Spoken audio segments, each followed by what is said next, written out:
We had our first official day of homeschool co-op today in our home, and it was so much fun.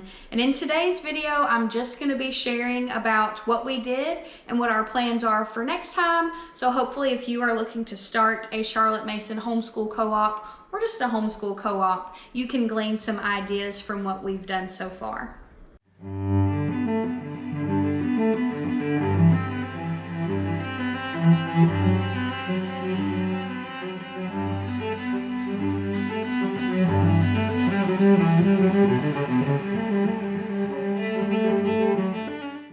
Hello friends, and welcome to my channel. My name is Haley and I am a Christian wife, homeschooling mother of 3.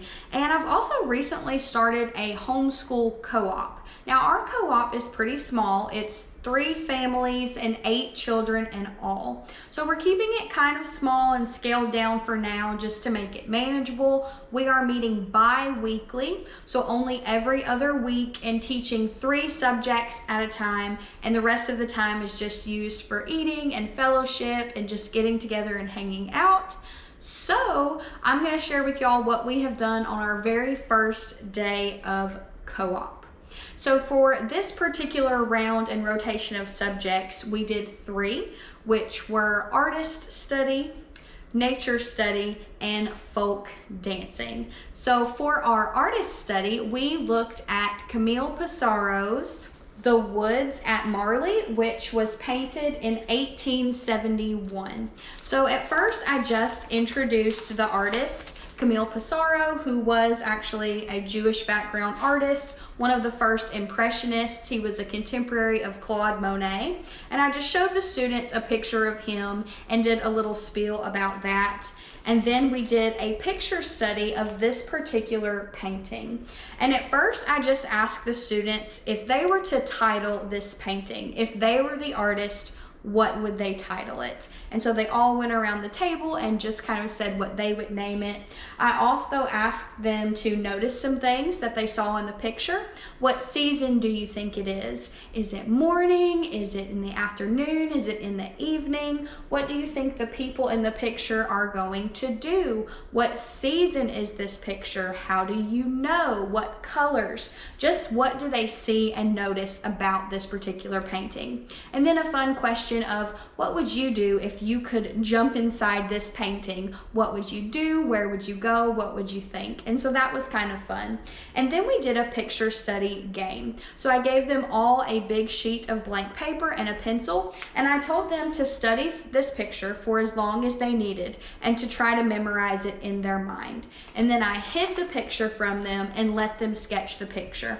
When they were done, we looked at the picture again and I told them to fill in the gaps of anything that they missed, and then they got to paint the picture with all of the colors that they named and said was in this particular painting. And this is one of the students' art pieces that I was very proud of. She got the trees on both sides, the people at the end of the lane, and I just thought she did a great job. This co-op is mostly young students, so elementary age or lower form in a Charlotte Mason school. And actually the other 2 families that are in this co-op are not Charlotte Mason. I think they actually use Abeka, but this co-op is a way to introduce some of those beautiful, extra fun subjects that anyone can do, whether you are a Charlotte Mason homeschooler or not. Just really beautiful subjects to get together and learn.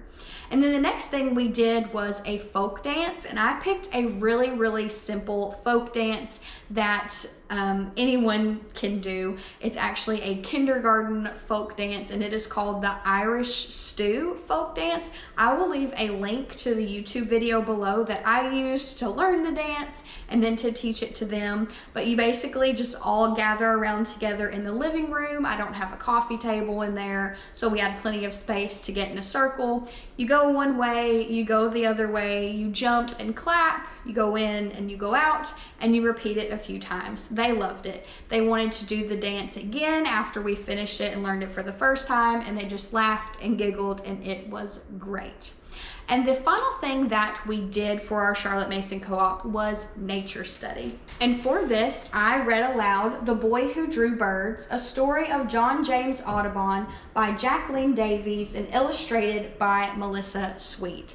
And they loved this story, particularly the two oldest students, the 6-year-old and the 8-year-old, who are actually in formal years of school. A lot of the other students are preschoolers and very young, but they listened.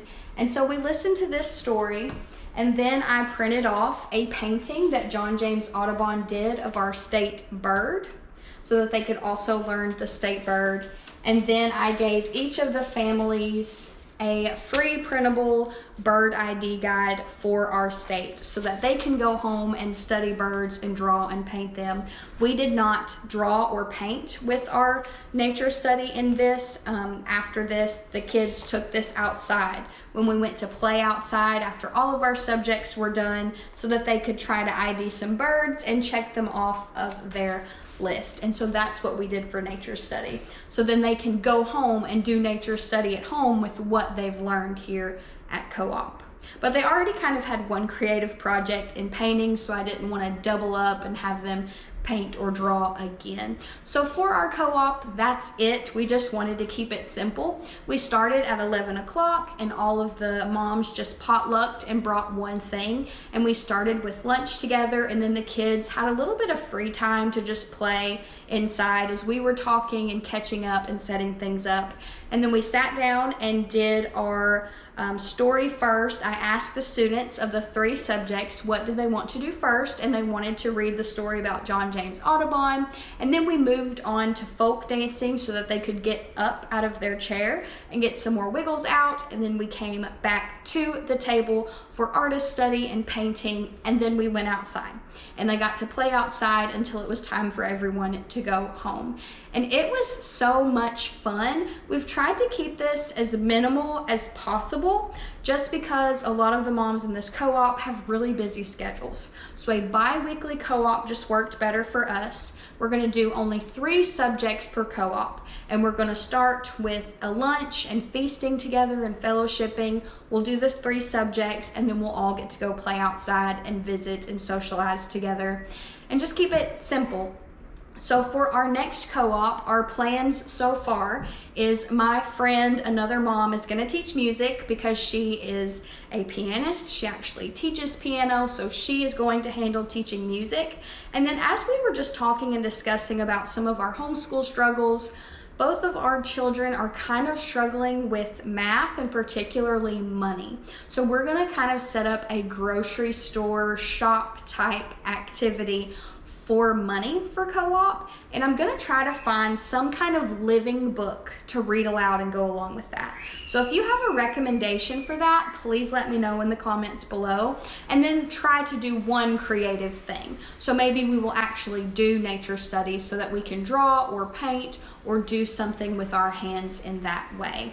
And that is pretty much it. So far we are 3 little families just doing this inside of one home and keeping it small. It would be wonderful if it grows larger, but if not, I think this is perfect. Having between 5 to 8 students is really good because you can give them the attention that they need, but they're getting to socialize a little bit more outside of their family. And I loved it. One of the students said their favorite thing was the story.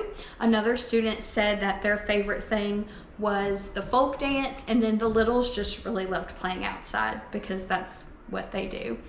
And that was all. And I had so much fun catching up with my homeschool mom friends and just hanging out with them because you need some fellowship time as a homeschool mom with other homeschool moms who just get it. And that is what we did for our very first Charlotte Mason Homeschool Co-op. I hope that this inspired you. If you run a co-op, please let me know in the comments below what you all do and help give us some ideas. And Lord willing, I will see y'all next time. Happy homeschooling, friends.